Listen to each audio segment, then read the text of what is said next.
Back with our political roundtable. Here this morning, Rich Lowry, Steve Inskeep, Marcia Fudge, and Mike Murphy. Now, Savannah Guthrie. And we will get to our roundtable in a moment. But first, the latest on the issue at the heart of the government shutdown, the president's health care law. There is growing frustration among many Americans trying to sign up for coverage. Tom Costello is here with more on that. Tom, good morning to you. Hi, Savannah. Good morning. It has been a frustrating week for many uninsured Americans who want to take advantage of the Affordable Care Act. But it seems the website, the computer system, has not been able to keep up with the workload. The big rollout came Tuesday. Millions of uninsured Americans go online and sign up for low-cost insurance. Community centers and clinics were staffed to help people navigate the site, but within minutes, the system crashed. There are too many people accessing it right now. It seemed no one was getting through. Well, we're going to get in. It may not be, right now.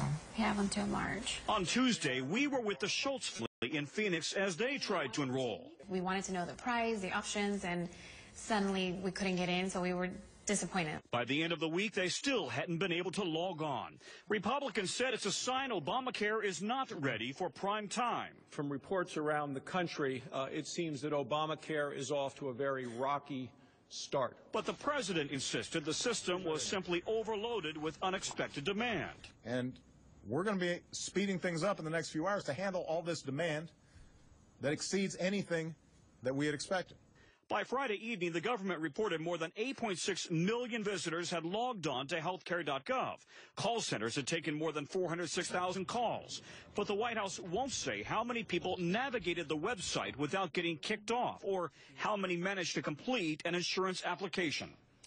Now, they've been taking the site offline in the overnight hours to work on it, adding more servers and capacity. We should note that many of the state websites that offer low-cost insurance, they've been able to handle the rollout much better, it appears. But we don't yet know if dozens of people or millions, Savannah, have succeeded in getting through the website and, for that matter, finishing the application process. We'll keep an eye on it. Tom Costello, always good to have you here. Thank you so much. We will turn to our roundtable now. We're going to get to the rollout of Obamacare in a moment. But let's start with the government shutdown. NBC News put the call out this week with the hashtag Dear Congress, asked people to let Congress know how it feels. Let's take a look at some of the response. Dear Congress, I would like for you to go without a pay for 1 month. Stop acting in your own service. Get your act together and do what's right for the country. I hope to God in next year's election, all of you are booted out. Congresswoman Fudge, aren't you the lucky one to be the sitting member at this table? No matter who gets the blame ultimately, whether people blame the Republicans or the Democrats, in the end, is it just bad for the institution? Is it a pox on all of your houses? Yes, in fact, it is. There are no winners here. There are only losers here. When you talk about shutting down the government and all of the machinations that go around about who's at fault, who's not, and why we should have a clean CR, let me just say to you, it is our responsibility to fund the government of the United States. And we should not allow anyone to extract a ransom for us to do our jobs. Turn to Mike Murphy, Republican strategist. I mean, 2/3 of the country don't like the tactic of shutting down the government. Even if they don't like Obamacare, they don't like this tactic. Right. That's the problem. I think we've got to go back to the problems with the computer sites because what we have is a perfect storm here. You take the cynics who run the Democratic Party and you take the stupid wing of the House GOP, they fell for a trap. So now we're going to debate all this. When we're 13 months away from an election, the Republicans can win on Obamacare. But instead, somehow a monkey wrench got thrown into the system, and now everybody hates Congress, and Republicans are taking the bigger political hit. I saw a poll the other day where the approval rating for the U.S. Congress was at 5%, and the margin of error was 6%. You could not statistically prove that anybody exists in the country who approved of Congress, and this is why. Rich, do you think it was a miscalculation for Republicans to make this stand in this way over the shutdown? Well, everyone knew for a long time you're going to have a confrontation in the fall over the continuing resolution and/or the debt limit. Now, it's true the hand of the House GOP leadership was forced by an element of its rank and file. This is not how they would have set up this fight. They would have gone to the debt limit right away. But now they're in this fight. It's inevitably going to segue into the debt limit. And the caucus is united, and they want to hold firm until Reid and President Obama actually are willing to negotiate, which is how these kind of disputes are always settled. Is the House Conference united, Steve? I mean, what does your reporting tell you? Not at all. When I talk with Republicans, there's an incredible diversity of opinion. And I think when you try to decide who's to blame for this shutdown, say, well, the Republicans wanted it. I think that's unfair. I think it is fair to say that some Republicans in the House misjudged their opponents. They assumed that the Democrats would cave.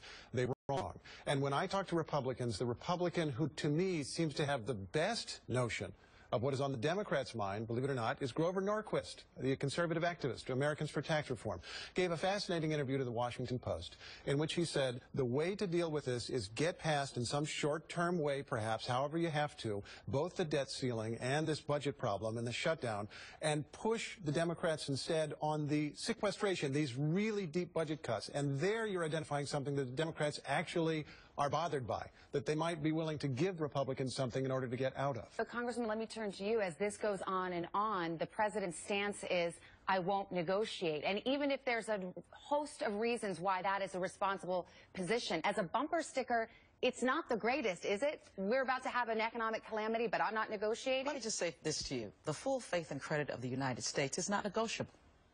It is our job to fund the government. And I would say to those people who believe that it is appropriate to say that, oh, we're not going to pass a continuing resolution, a clean bill, because we want the president to negotiate. The president has already offered to negotiate on Obamacare. He has said, if you bring me ideas, I'm willing to accept them. This is not the point at which we then take hostages and say, oh, you know, if you don't change Obamacare, we're not going forward. We passed continuing resolutions 8 times in a judge board. Let me get one of these Republicans in on this. It is the job of the President of the United States to rise above petty politics. The shutdown is politics. The debt ceiling is a catastrophe. Oh, different. So it's the last time we solved it with painful bipartisan negotiations. That is the way to get out of this debt ceiling problem. Do you think the president should negotiate? I think it's his job to knock heads. The Republicans won't get much, but they can get something. They're going to give it. The Democrats cannot go into a cliff like this with we don't talk, we don't negotiate. It is a disaster. But how does it? The House Republican Conference, the Full Faith and Credit Act, to help ensure that even if we go over the debt limit, that the debts will be paid.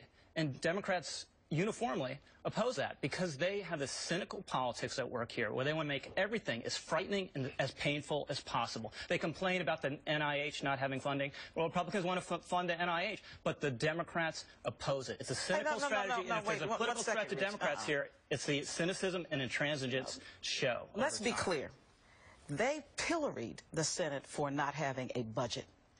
We passed a budget, the Senate passed a budget 6 months ago. They ignored it.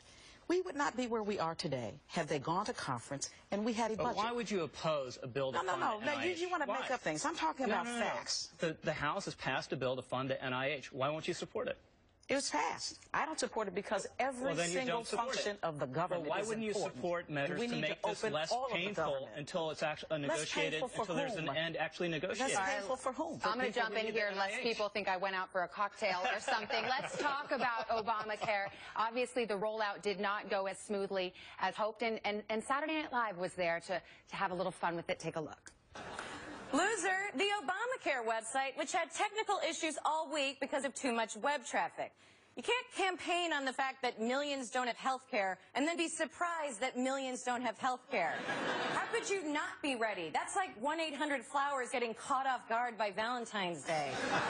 How about it, Steve Inskeep? You interviewed the president this week about this very subject. And he acknowledged there were going to be glitches, which, of course, is what a president needs to do in this situation, is spin, say, you expect problems. Sounds like something more than glitches, though. Well, yeah, and this is huge because we now have the reality of Obamacare, the Affordable Care Act that's here. We have Republicans who said again and again, be afraid, be terrified by this. We've had Democrats who actually haven't supported it that much but have said it's going to be okay, it's going to be fine.